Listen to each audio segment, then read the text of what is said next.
Alright, hey guys, so I'm making this video to show how I get the time lapses in my videos, because every time that I post a video to YouTube or Reddit, or I should just say Reddit because on YouTube I don't get any traffic, but on Reddit I get a lot of comments asking, hey, how did you get that time lapse? You know, it looks really cool, I really like it, you know, how did I do it? And I say Octolapse, look it up on the internet. And the thing that I realized was that whenever you search YouTube for an Octolapse tutorial here in 2020, there isn't one. The closest video is a year old, and it's actually what I used, and for the most part it was pretty much spot on, and honestly I don't know if anything has changed or not, but I would just like to go through my experience with it and hopefully get you guys to where you can get Octolapse up and going and get your awesome little prints going. Alright, so before you even get started, you're going to need some hardware. So the first thing that you're going to have to get is a Raspberry Pi.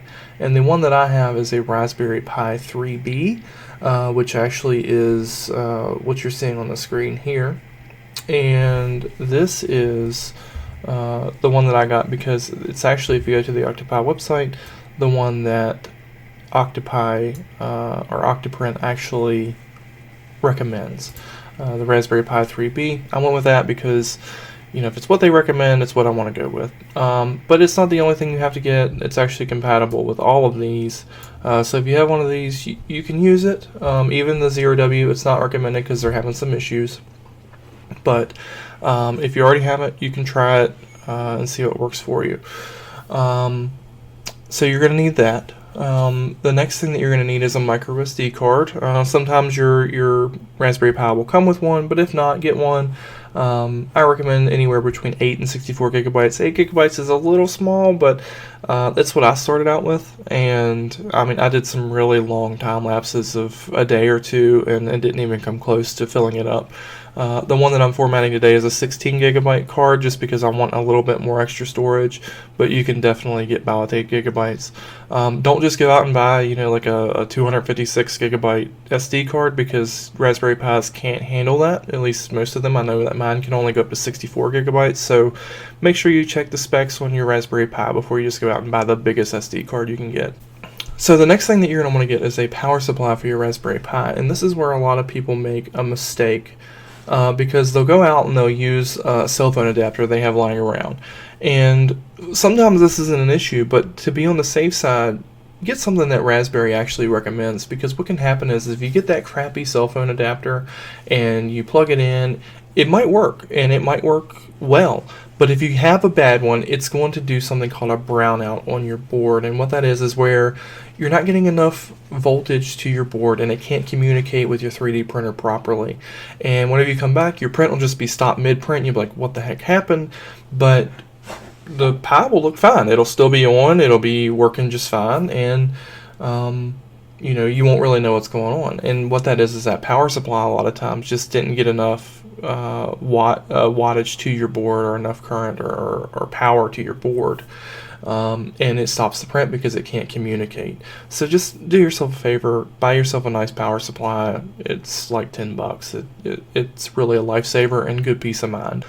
The next thing you're going to need is a USB cable. One end is going to have to be type A, so that's the normal plug that you plug into your computer, and the other end is going to be whatever fits your 3D printer. I'm not sure if every 3D printer has the same connection as mine. I have an Ender 3 Pro and it uses a mini B connector, and I'll show that here on the screen.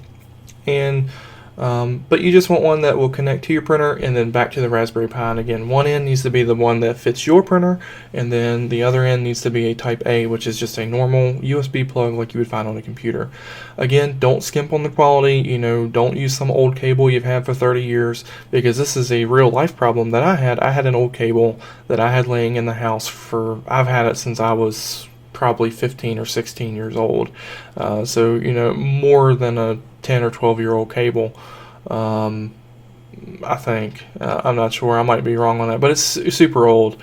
And I was actually getting an issue where my prints were stopping mid-print, kind of like I had a bad power supply. Well, I knew the power supply was good because it was one that I actually got from Raspberry. The next thing was that cable. And again, what it does is it shuts down that communication channel between your Raspberry Pi and the printer.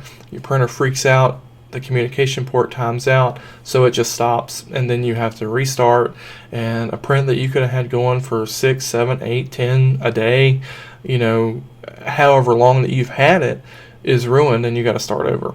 And that happened to me. I got a good cable, completely solved the issue. So get a good cable. So the next thing you're going to need is optional. So if you're planning on using Wi-Fi and your board does not come with a Wi-Fi adapter built in, so my Raspberry Pi 3B, it comes with a Wi-Fi adapter built in, so I didn't have to worry about this. But if it doesn't come with Wi-Fi, you will need a Wi-Fi adapter, and I think they call it Pi-Fi or something like that. You can search for it and find it, but you're going to need that unless you already have it built in or you plan on using Ethernet. And the last piece of hardware that you're definitely going to need is a webcam or a Pi cam. I personally use a USB webcam. I use a Logitech C922, and it's great. I love it. And whenever I first started, I made a mistake where I just searched on Amazon for full HD webcam, and all these webcams came up that were like $20, and I was like, great, that's all I need is full HD. I'm going to get a great picture. Well, not really, because in those cheap webcams, they don't have things like focus or ISO adjustment or RGB adjustment or any of those camera settings that you really want to get in there and make your prints pop. You can't adjust that on those cheap cameras because they don't have that functionality. So if you can't afford a nicer camera, I get it, you know, get what you can afford, but if you can stand to spend a little bit more money on the camera, save yourself the time and effort, and just go ahead and get a nice camera. Again, I use the C922. I know a lot of people use the 920. A lot of people use, you know, the Logitech webcams. I think they even have the Brio, which is 4K, but that's like a $170 webcam, and that's crazy. Alright, so now that you got your hardware here, or it's on the way, the next thing that you need to do is download some software, and there's 3 things that you need to get.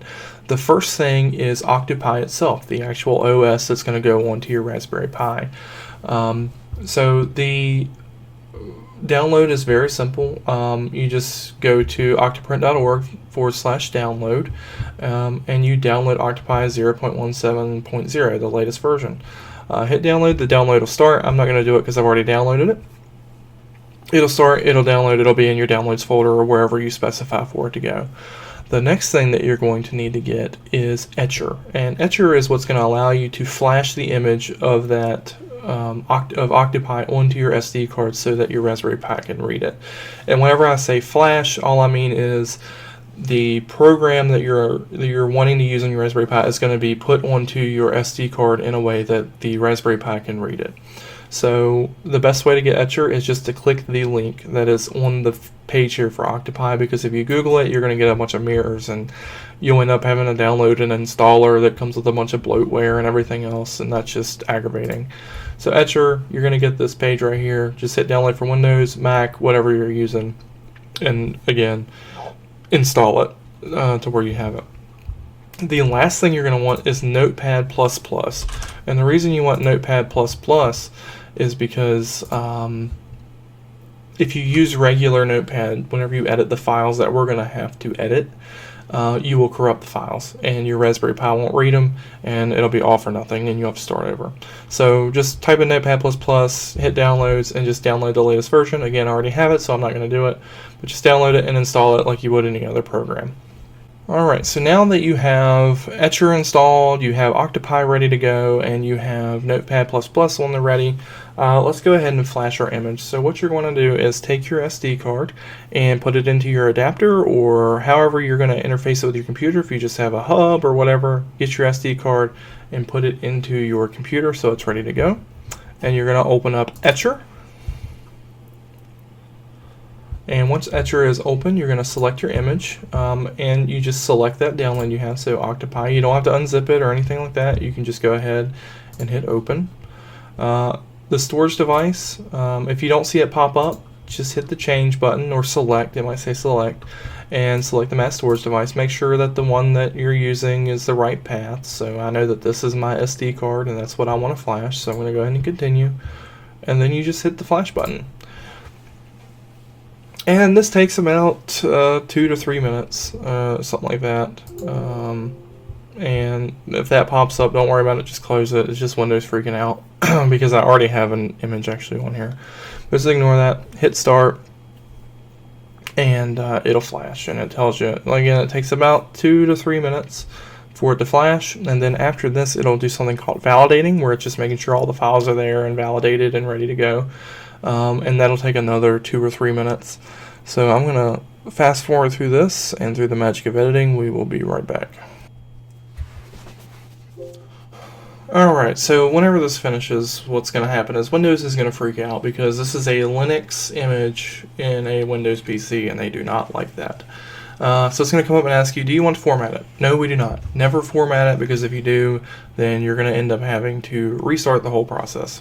So go ahead and hit cancel, and it's going to say it's unavailable, blah, blah, blah, and just hit OK. It's going to ask you again, do you want to format it? Hit no, cancel. And you're done with Etcher. You can close Etcher. So now what we want to do is your flash card or your SD card, you're going to want to unplug it and then plug it back in. So I did that, and it's going to pop up again saying, hey, we need to format it, we don't like Linux, blah blah blah, cancel it, and this window is going to open up right here. And if this doesn't open up automatically, just go to my computer or this PC or whatever and click on boot, and then whatever drive it is, and you're going to get this. And there are 2 files in here that we care about, and it is Octopi WPA Supplicant and Octopi. Octopi Network is an old file, so ignore that, you don't need to use that. But the Octopi WPA Supplicant is what we want to get into to set up our Wi-Fi connection. So we're going to right click on this and hit edit with Notepad++. Do not just double click on it, do not open it with Notepad, do not open it with Word, open it with Notepad++, because if you open it with regular Notepad or another program, you are going to ruin the file, and the Raspberry Pi will not be able to read it. So always hit edit with Notepad++. So we're going to do that, and you're going to get to a screen that looks like this. All of this stuff really doesn't matter, you don't need to worry about it, but there are a few lines that we want to do.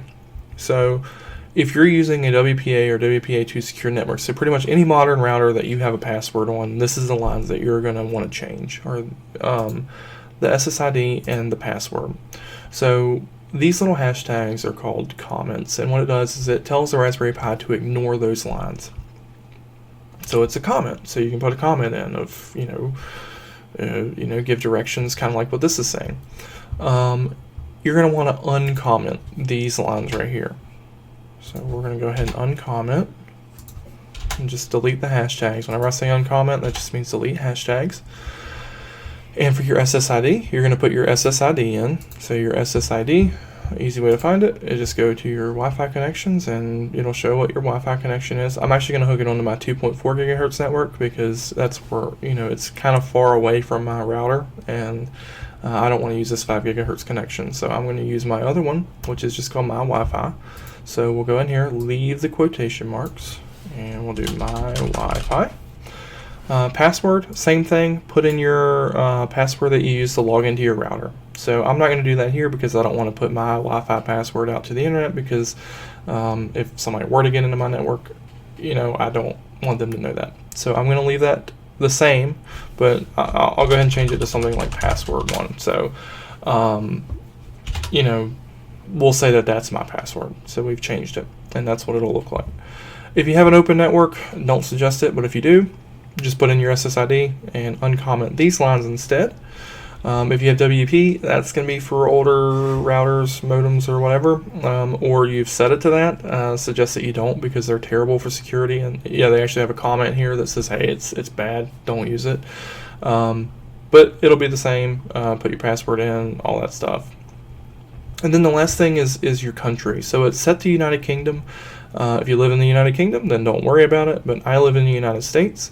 So I'm going to put a comment in front of United Kingdom, and then uncomment the United States, because I live in the United States, so that's what I want to have. If your country is not here, there is a link here, you can click on it, it'll tell you, and all you'll do is just add a line below this of whatever it says your country is.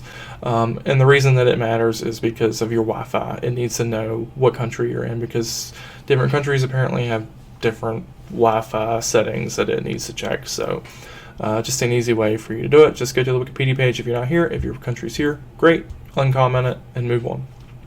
and then we can go ahead and hit save. Alright, so close that, and the next thing we're going to go into is the Octopi.TXT. So anytime they say like edit your Octopi.TXT file, that's what they're talking about, is this file right here. So we're going to go ahead and right click on that, edit with Notepad++, again avoiding Windows Notepad or anything like that. And we're going to come to this screen here. And the things that we want to uncomment is camera equals auto. So I suggest you just leave this to auto. If you're only ever going to use a USB cam, you can set it to USB, or if you're only ever going to use a Raspberry Pi cam, then you can just set it to Raspberry or whatever. I just set it to auto. I've never had an issue. So I'm going to uncomment camera equals auto.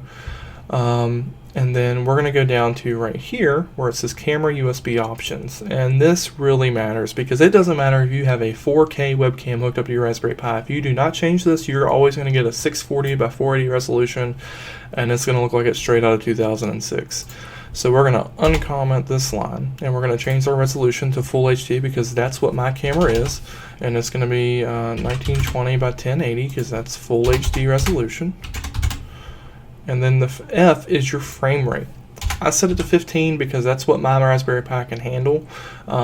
You can try to do 30 or 40 or 60 or whatever, but I highly doubt that your Raspberry Pi is going to be able to handle that. So use it with caution. You can kind of play around with it and see what works for you once you get into Octolapse or Octoprint rather, and figure it out. But I just set it to this for ease. And then the Raspberry Pi, if you have a Raspberry Pi, other thing I should note is that this is for USB cameras only. If you have a Raspberry Pi cam, I don't, but if you do, then you're going to set up all those options right here, and there's actually another line of code which you can find on the Octolapse website, which I'll put a link in the description for, showing you what you need to put here to put in your resolution for your Raspberry Pi cam, but you'll change all that down here. But since we're using a USB cam for the sake of this tutorial, we're going to ignore this.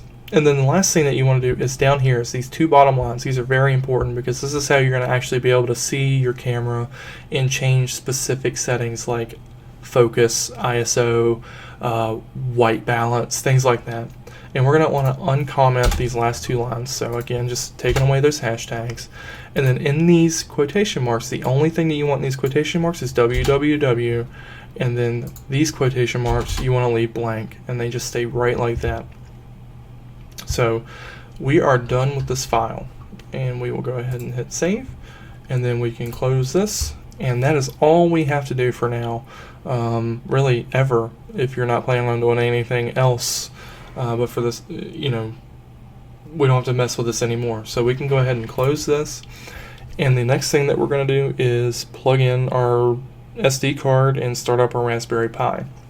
So there's a few things that you want to do whenever you start up your Raspberry Pi for the first time anyways, is one, of course, put in your SD card, and then you're going to want to plug in your webcam, and you're going to want to plug in your USB cable that goes to your printer, because if you do not do this before you plug it in and turn on your Raspberry Pi, sometimes these things won't initialize, so the webcam might not work or something like that. So just have it all plugged in beforehand, plug in your Raspberry Pi, and then plug in your Raspberry Pi to a display, because you have to find the IP address in order to log into your Octopi. Alright, so once you get your Raspberry Pi booted up, what you're going to do is take that IP address that's on the bottom of the screen whenever you first plugged it in and you have it hooked up to your display. You're going to go to a browser, and you want this browser to be on the same network that you typed into that WPA supplicant file. So I was on my Wi-Fi, and I know that I'm on my Wi-Fi. So we're going to go into 10.0.0.10 because that's the IP address that it gives me. And if you don't want to plug it into a display, you can look it up in your router and see where it pops up at, and then you can just find it there. So whenever you get into Octoprint for the first time, you're going to get this setup wizard, and it's going to let you set it up for the first time. So here at the bottom it says you can just skip everything by clicking next or finish. Let's go through and show you what all of these are. So access control. Access control is how you keep people on the internet from getting into your Raspberry Pi or getting into your network. And even this can be broken, but it is an extra step that you want to use. So I like to use the access control. for this, you would just type in a username and a password, and we'll go ahead and do that. All right, so I have that in. I just made my username admin. This can be anything that you want, and then just type in a password, and we'll keep that enabled. All right, and it tells me that I'm logged in now. So we'll hit next. Configure anonymous usage tracking. I usually don't do usage tracking. It's just my personal preference. If you want to help them out, go ahead and enable that. All of this I don't change. It just kind of auto configures. I just test host and port. And the server is reachable. If this is not right, then you need to go into your router and check what ports are open, or move forwards and ports, and do that. So, and then I also do like to enable the, enable the connectivity check, because it'll keep you from overworking your printer for no reason. So I'm going to go ahead and enable that. Plugin blacklist processing. So certain third-party plugins might not work with Octoprint or might cause issues, and this keeps you safe from running into unexpected problems. So I always like to use that. So I'll go ahead and enable that. Now we're going to set up our printer profile. So this is going to be specific to your printer. So if you have, like me, I have an Ender 3 Pro. So I'm going to say the name of my printer is Ender 3 Pro, and the model is an Ender 3 Pro. So that is my printer. If you have a Prusa, you have whatever kind of printer you have, you can type it in, you can name it wherever you want, and then just put the model in. I just, for the sake of being easy, that's what I do. And we need to go back because I hit the wrong button. The next thing we're going to check is the print bed and volume. I have a rectangular bed. If you have a circular bed, just hit circular, and it'll change all of these. But we have a rectangular bed. The origin is at the lower left because that's where the print head starts. I do have a heated bed. I do not have a heated chamber. Again, these are all specific to your printer, so if you have these, just select them. And then your print volume. So this is going to be on your specification page for your printer. So for an Ender 3 Pro, the width is 220 millimeters, depth is 220 millimeters, and the height is 250 millimeters. Custom bounding box, I do not have that, so I'm not going to worry about that. And now we'll go ahead and hit axes. All of these, maximum speed or feed rate of the individual axes, whether they should not. All of this I do not touch because this is all manual control. This is how it moves whenever you get into Octoprint. You can control the print head and move it around or home it or whatever, and this will be how fast it goes. I leave all this to default because I do not want to mess with it. I don't want to overdo it, so we're just going to leave it what it says here. Hot end and extruder, set your nozzle diameter and how many extruders you have. If you have more than one extruder, you can set it to 2. It's going to ask you for all of this. I only have one nozzle, so I'm not going to worry about it. And your nozzle diameter, I have a 0.4 millimeter nozzle. If you have a 0.2, change it to that. If you have a 0.6, 0.8, 1 millimeter, whatever you have, change that here. Alright, and then for your printer safety, it's just telling you, don't leave it unattended. Make sure you're around because it can possibly catch your house on fire. It's very rare, but it is something that you need to pay attention to. And then you should never make it available for everyone on the public internet because people are assholes and they will hack your stuff. So just be careful with it. I don't have mine available for everybody on the public internet. I actually log into my home network via DNS via a VPN, and that's how I get into mine, but to each their own. So use it at your own risk. And we're going to go ahead and finish. So the next thing that you see is connection here. I leave all of this to auto, and the printer profile is Ender 3 Pro because that's what we just set up in the previous screen. So if you have multiple printers, you can set up multiple profiles or whatever through the settings. But I have an Ender 3 Pro. I'm going to save those connection settings, and I'm going to auto connect on server startup. So every time that you start up Octoprint, it just automatically connects to that printer that's hooked up. We'll go ahead and hit connect, and it shows that it was in there, and you can verify that by clicking on this. It has the rate that it's connected at, the profile it's using, and it shows that it's connected. Here you can start to see some specs come up, your temperatures and things like that, so you know that this is going. And here's where you can upload some slice files and things like that, but we'll get into that in a moment. The control tab, you can see what your webcam is showing. So this is my webcam. It's showing everything that's, there right now. I have some old tape there from an old print that I just did. I actually need to change that tape. But you can kind of see it, and this is how you can control your printer. So I can move my bed, and it shows that there's a little bit of a lag behind it, but you can move it, change the Z-axis, things like that. And I can hear it in the other room moving, but it's just not updating quite as fast as what I'd like it to. There's a little bit of lag to it, so I want to go ahead and home it. And you can see it kind of moving there. We'll go and home the Z-axis too. And it's going down the home. Alright, so G-code viewer, this is where you can see, each layer being printed in real time, terminal, and this is a good place to see everything that is processing or whatever. This you can actually see the coordinates that it goes to and all that. Time lapse, this is tricky. So this right here is built into Octoprint, and this is going to give you those time lapses where you can still see the printhead moving. This is not what you want if you want those builds that just seem like they move themselves or build themselves. So we're going to ignore this. So the next thing that we're going to do is we're going to hit the little wrench up here, and this is going to open up all of our settings. And the thing that we want to go to is the plugin manager. So install plugins, get more. And we're going to go ahead and have no connection to the internet. Alright, so the error that I was getting, I've actually never had that before, but all I did was I just went up here to the power button and hit restart Octoprint, and it seems to have fixed it. Just needed a quick restart. Not sure exactly what went on, but hey, it's working now. So anyways, you'll go to your plugin manager by hitting the wrench up top, and we're going to hit get more, and we're going to go to Octolapse. And you can just usually type in Octolapse or Octolapse and hit install. And this takes 2 or 3 minutes, and we'll go ahead and just wait on this. Alright, so we successfully installed Octolapse. We'll go ahead and get it closed there, hit close there, and it's wanting us to restart, so go ahead and do that now. Alrighty, and we are back into Octoprint, and now you will notice at the top here there's a little Octolapse button here. So now we need to configure Octolapse. And the first thing that we need to do is select a printer. So if your printer is here, that's great. If not, if you're like me, my printer is not here. So you can select any of these. I just click the CR10 because it's made by Creality.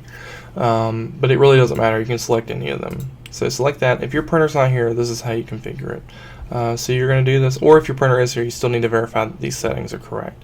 So we're going to hit the gear icon, name, name. So since I do not have a CR10, I'm going to name it Ender 3 Pro. And slicer type, I use Cura, but if you use a different one, then change it to whatever. I use the Cura, and that's going to change it to this. And now we need all of these settings to match our slicer. So anytime that you change one of these slicer settings, you need to make sure that your settings here match. So the easiest way to do that is to go ahead and open up your slicer. So I'm going to go ahead and open up Cura. Alright, so I got Cura opened up. I just like to put them side by side so it's easy to go to. And now what we're going to do is verify all these settings, and the easiest way to do that is retraction distance. So I just type in retraction distance. Enable retraction. Retraction distance is 6.5 millimeters, and hey, that's what this is.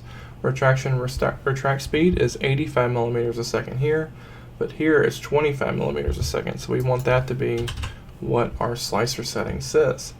Retraction prime speed 25 here, and we want the same thing here, 25. Alrighty, so now print speed. So print speed 50 millimeters a second, and we type it in there. And you kind of get the idea. If you don't see the setting here, sometimes in Cura you'll need to go into settings and configure setting visibility. And again, you just search for it and then enable it, and it'll pop up over here. So I'm going to go through and fill these in really quickly.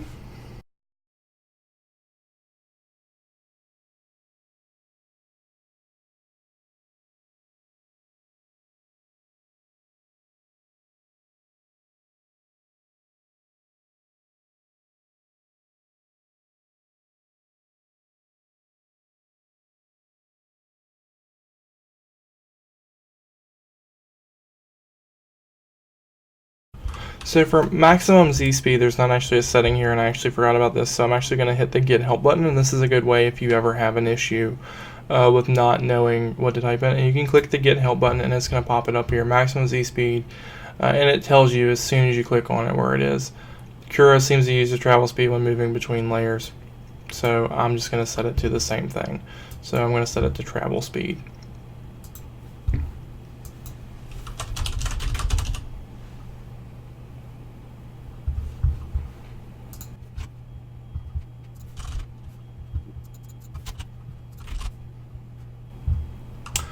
Alright, so now that we have all of our slicer settings in, Octoprint start G-code, you're going to leave all this the same for Cura. Now for your other slicers, you may need to look up something for your other slicers, but for this, it requires explicit G90 or G91. So what that is whenever your G-code gets sent to your printer, it's going to look for this G90 command or G91 command for whenever it starts.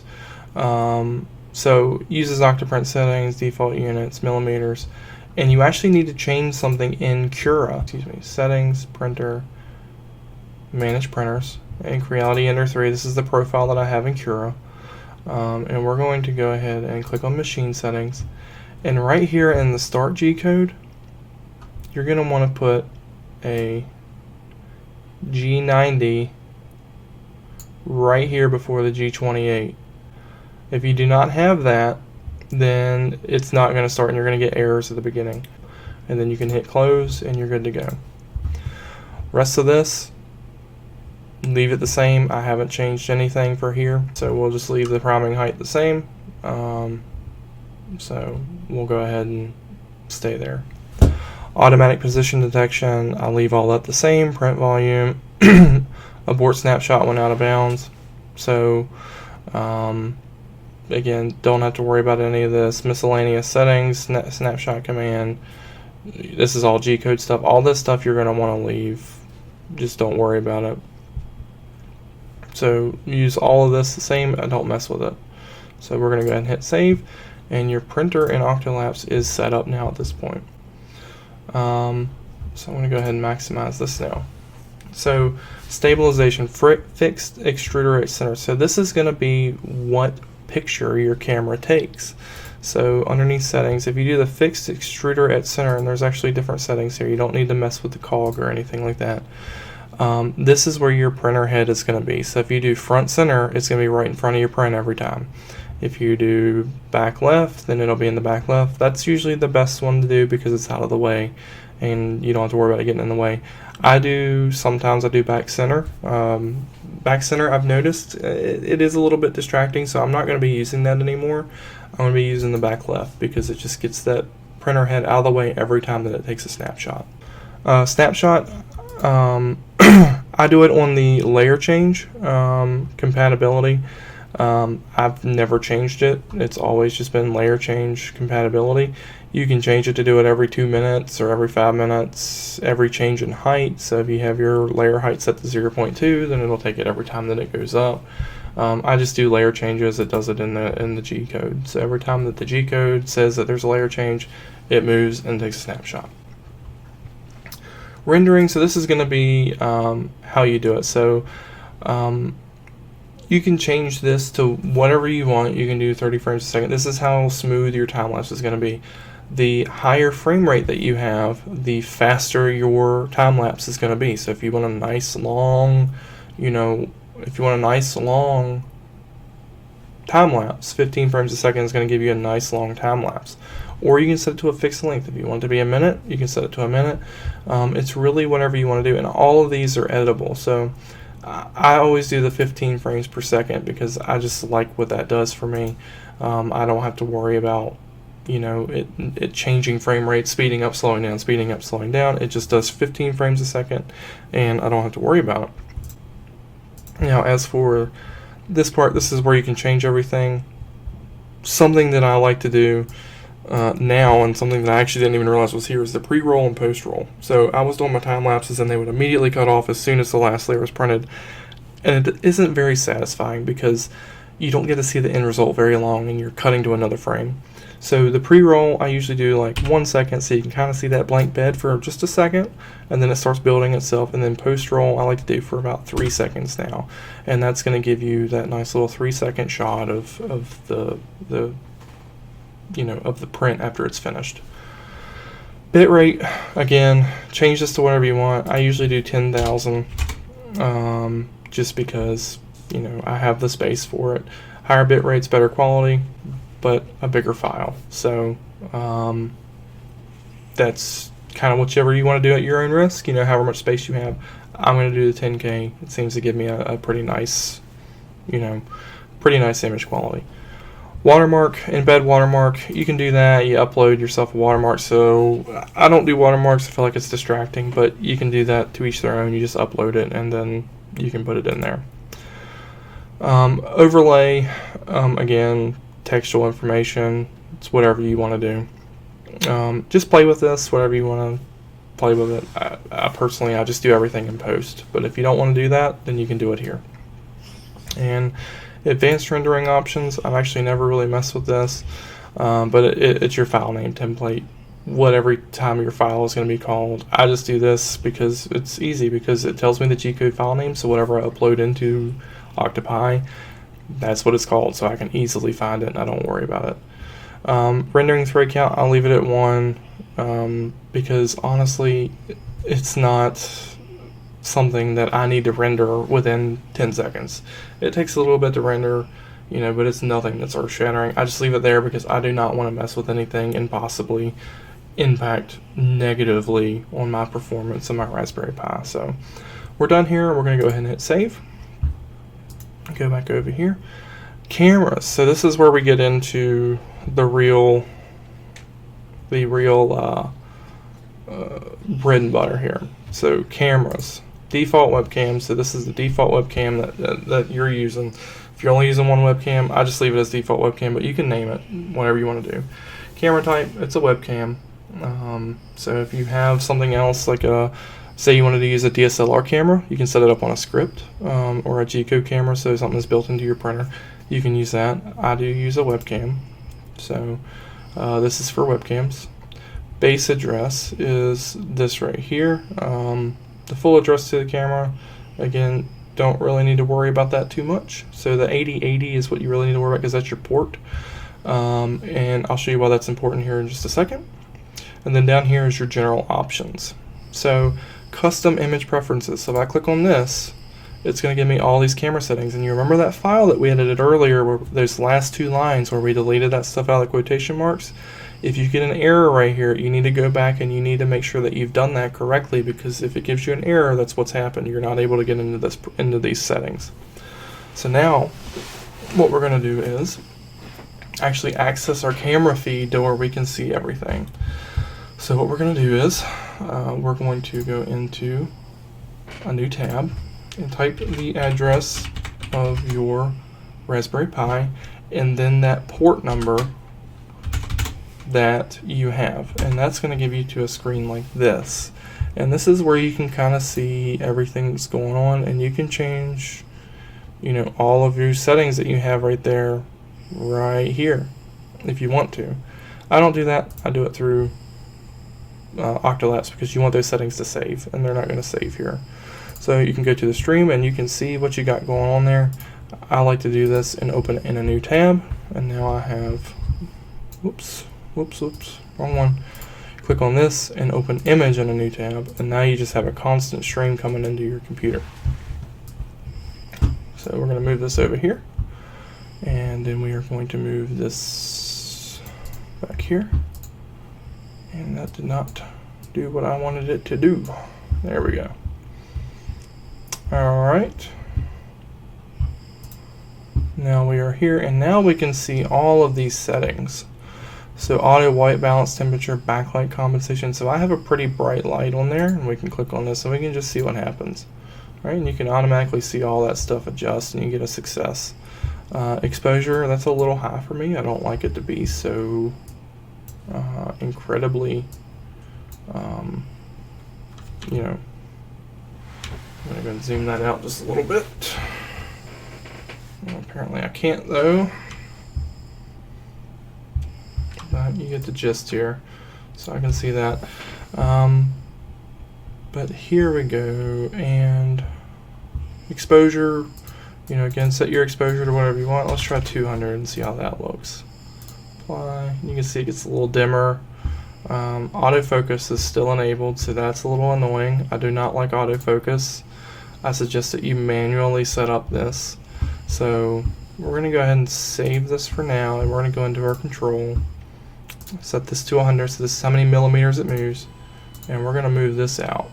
And what I'm going to do is I'm going to go into my printer and I'm going to put a test piece there.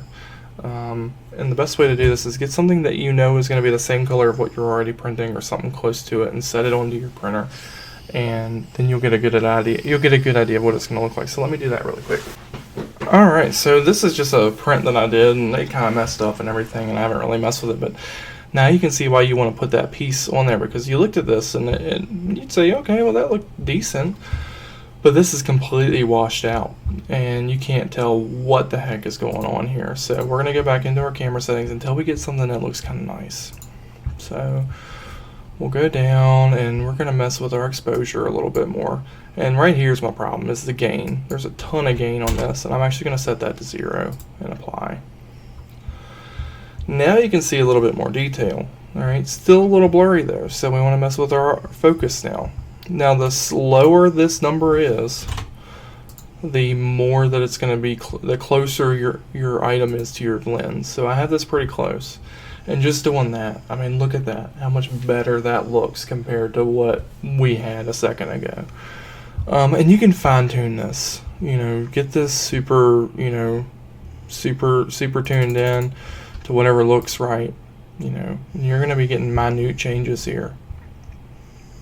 But get what you like, because hey man, this is going out to the world, so you want it to look good. All right. Then I like to do a little bit here, JPEG quality. I want the highest quality I can get. All right. And very small difference, but hey, it counts. Pretty much how I would want it to look, honestly. You know, I might give it a little bit more saturation or something. Maybe bump that up to 140. You know, that looks pretty good. A little bit more contrast, maybe like a 135. So, and maybe just a little bit darker, because I like a nice contrast. There we go. So that looks pretty good to me. And then I like to give it one last look here. Just look at what it's going to look like full screen. I got my little clock in the corner. I suggest that you put a clock in the corner, because I think a lot of people like to see how much time a print really takes. And I'm doing this pretty late at night, so, you know, sorry if I sound like I'm sleepy or something. But anyways, at this point, you are pretty much ready to go. Alright, so the last thing that I'm going to show you is how to start a print from Octopi. And what we're going to be doing here is we're going to go to temperature, because we want to set our temperatures, and these are all things that you can set up in the settings. Play with the settings. You can't mess it up. Well, you can mess it up, but play with the settings. And I'm going to be printing PLA today, so we're going to hit PLA, and that's going to go ahead and start preheating the nozzle and the bed. Again, PLA, it's going to start preheating the bed. And you can see the temperature start to shoot up here, the actuals and everything else, and it's a nice way to monitor your temps. Now we're going to upload a file to print. So what we'll do is we'll hit upload, and this will automatically go to, you know, wherever your normal place is. So we're going to go here. I keep all of my slice files in YouTube, and we'll say we're going to do Baby Yoda today. And we'll go ahead and open him up. It'll upload the file into Octoprint, and I picked a really big file, so it's going to take a second. Alright, so Baby Yoda has uploaded, and we can go ahead and select Baby Yoda here. And we can either delete him, remove him, download him off of here. But what we want to do is print him. So we're going to go ahead and just hit load and print. And I can hear my printer in there, and we can actually watch it here. Oh god, I still have that on there. Oh, and whoops. And there she goes. So anyways, you can see that it's printing now. And it should have took a screenshot just now. So if we go into Octolapse, we can see our first screenshot, and there it is. Just showing a good picture of that, and now it's printing. And anytime that you want to watch this, my thing that I like to do, I have a shortcut just to this is open in a tab, and then I can actually monitor my printer this way. So Baby Yoda's starting to print, and looks like he's doing good. I'm actually not going to continue this print because I have a Baby Yoda already. I was just doing this for the sake of helping. So we'll go ahead and close that, and I'm going to cancel this print. And right here it says rendering failed. That's just because it was only one frame. If this is completed, it would say it was rendering the file. And whenever the file renders, it's going to come out in the time-lapse tab, and it'll be down here. And then you can download it to your PC from your Raspberry Pi. And from there, you can just grab whatever you want. And I can actually show you really quick, I guess, here in my YouTube thing. I have all of my raw videos here in time lapses, and this is exactly what you'll get. So here is a Witcher medallion. You know, this is one that printed, and this is literally the file that comes off. And that wobble that you see, that's from me hitting the camera and checking on the print or something. That was just my stupidity. So that won't happen whenever you do things. So, but anyways, I hope you enjoyed this tutorial. Let me know if there's anything else that I can cover or anything that you have. You know, if you have questions, feel free to leave a comment. I appreciate you coming to watch. Thanks for sticking around. Take care. Bye-bye.